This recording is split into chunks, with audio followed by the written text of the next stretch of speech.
Olá a todos do oitavo ano, dando prosseguimento no nosso conteúdo de filosofia, e o tema da aula está aí no nosso slide, ética e razão. Então vamos. Bom, na aula passada estudamos sobre a ética dentro dessa modernidade, desse período moderno, da Idade Moderna.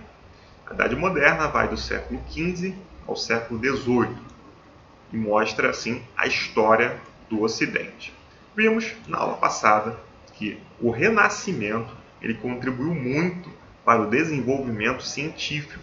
Foi um movimento que buscava entender as coisas do mundo como um todo através da razão, pela utilização do intelecto humano, da inteligência humana, já que antes dessa Idade Moderna foi a Idade Média, o período medieval, e todas as questões estavam relacionadas à religião.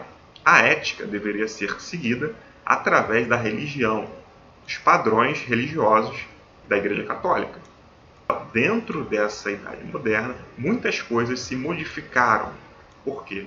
Agora a razão deveria trazer essas respostas para o ser humano. Bom, características do período moderno. O ser humano tem a capacidade de dar respostas essas que devem ser racionais, de modo que com isso, houve um grande avanço científico, um grande desenvolvimento, mesmo tendo muita resistência da Igreja Católica no período. Isso contribuiu para a história da humanidade. Os dogmas religiosos não eram aceitos, ou seja, para respostas científicas, eles não queriam essas verdades inquestionáveis, ou seja, dogmas são verdades que não se podem ser questionadas.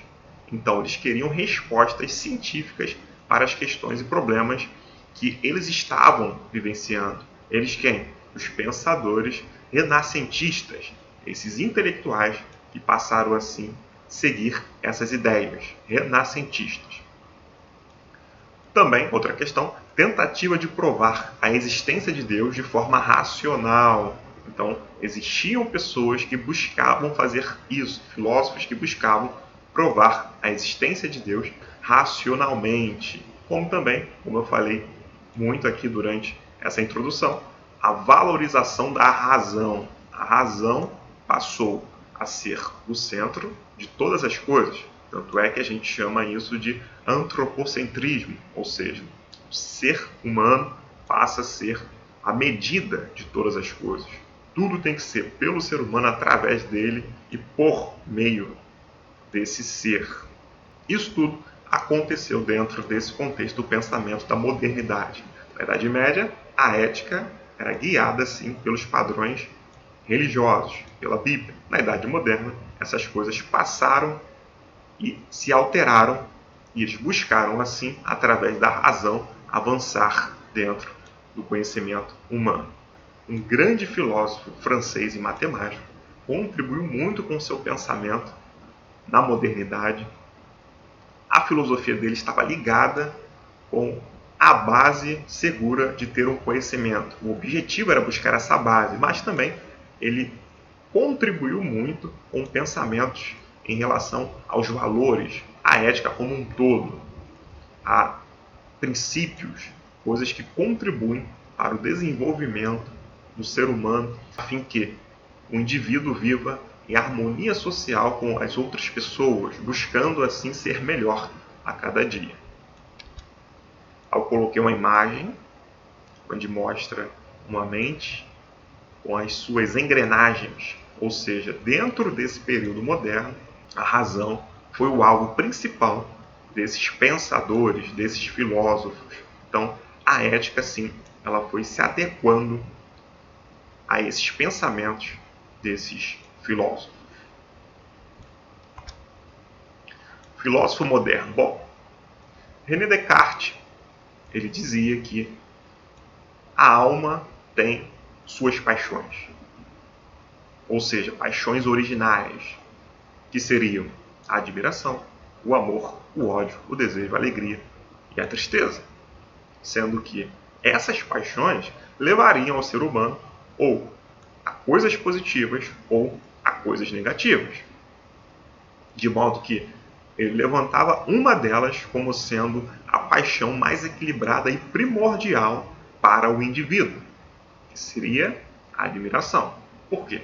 Para Descartes, a admiração faz com que o ser humano não perca tempo. O que é isso?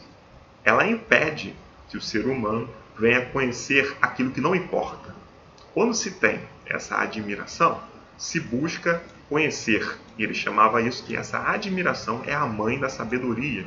Então, ela seria uma sabedoria assim equilibrada, não gastando tempo, não perdendo tempo com coisas que são inúteis. Então, essa paixão para ele era uma paixão válida, a admiração.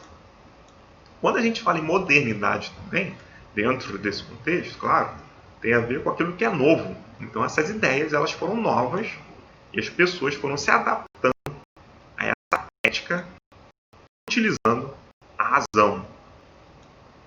Ele chamava a atenção dessa moral temporária que era importante nesse momento de crise. A pessoa está insegura, está incerta, está em crise e o que fazer quando não se sabe ao certo o que se deve ser feito. Então ele levantava essa questão, existe a moral temporária. Explicarei no esquema. Bom, moral temporária ou provisória, a mesma coisa. Se dividiria em 3 partes. Primeira, obedecer leis, costumes, seguir as regras do país, o exemplo dos homens mais sensatos, mais equilibrados, evitar os excessos, buscando o meio termo, capaz de orientar as ações de forma adequada. Isso significa o quê? Seguir as normas e as leis do país de forma até mesmo cega. Então, a pessoa está na dúvida, está numa crise de valores, o que eu devo fazer? Segue as leis do país. Segunda parte, não hesitar, ser firme e resoluto nas ações e nas opiniões que escolhemos. Isso significa o quê? Escolha uma atitude a ser tomada e siga ela até o final. Terceira parte, apenas o nosso pensamento está sob nosso controle. Procurar sempre vencer a si próprio, mudar os próprios desejos e não a ordem do mundo. Isso significa que é impossível mudar o mundo, mas é possível a gente alterar quem nós somos. Então, através do autocontrole, através da capacidade de se auto-enxergar, a pessoa consegue se transformar e assim ela busca essa transformação em si e não no mundo. Então, essa moral provisória temporária, ela ajudaria uma pessoa dentro de um contexto de crise. Ela é dividida dentro dessas 3 etapas. Eu coloquei uma frase dele que é muito conhecida, penso, logo existo. Por que ele dizia isso? Bom, as dúvidas levam às respostas racionais. Então, a partir do momento que ele questionava, que ele tinha dúvidas, ele pensava. Pensando, ele existia. Então, essa é a ideia dessa frase, penso, logo existo. Outra frase dele, não existem métodos fáceis para resolver problemas difíceis. Tudo aquilo que promete facilidade para resolver questões extremamente difíceis, nós temos que correr, porque na verdade não existem métodos fáceis para questões difíceis. Enfim, bom gente, espero que tenha ficado claro e até o próximo vídeo. Valeu!